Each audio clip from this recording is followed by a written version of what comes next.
What's up everyone, Mitch McGrath here from Momentum Performance and Wellness. Today we're going to be talking about spinal stability. The first test we have to assess spinal stability is going to be our trunk stability push-up.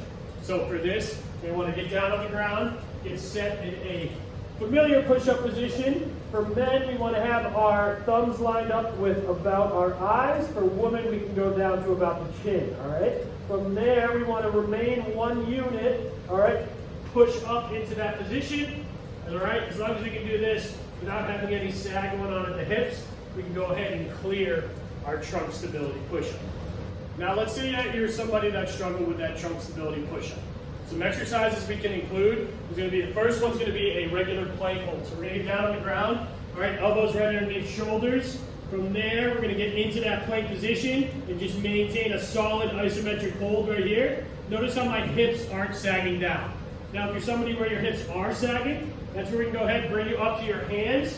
This position may be a little bit easier for you to hold, or if need be, we can bring you up to a bench or Smith machine from there. Next, we're going to take a look at lateral trunk stability.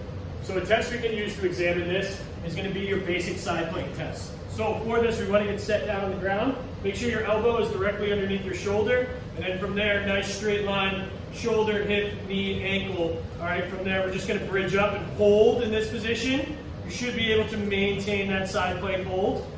If you are somebody that is lacking in this position, go ahead and try this. One intervention we have for somebody that is lacking in lateral trunk stability is our basic suitcase carry. So grab a weight of some sort. I want you to think big, proud posture, and then from here, a little bit of space between that dumbbell and your leg. Don't let that dumbbell just rest on your leg. And all we're gonna do is just carry for X amount of distance, and then make sure we switch hands and obviously do the same on the other side. Lastly, we're gonna take a look at rotary stability. So one test we can use to assess this is gonna be our basic bird dog position. So for this, we're going to want to go ahead and get down on all fours. All right, knees are going to be right underneath your hips, hands right underneath your shoulders. From there, we're going to start by reaching opposite limbs. So I'm going to extend my right leg back while I reach my left hand overhead, come back, try to touch elbow to knee, and then back out from there. If I try to do same side, I tend to be limited a little bit in owning that position. So I have to sway to my right.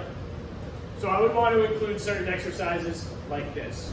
A great exercise we can use to improve rotary stability is going to be the cable pal-off press.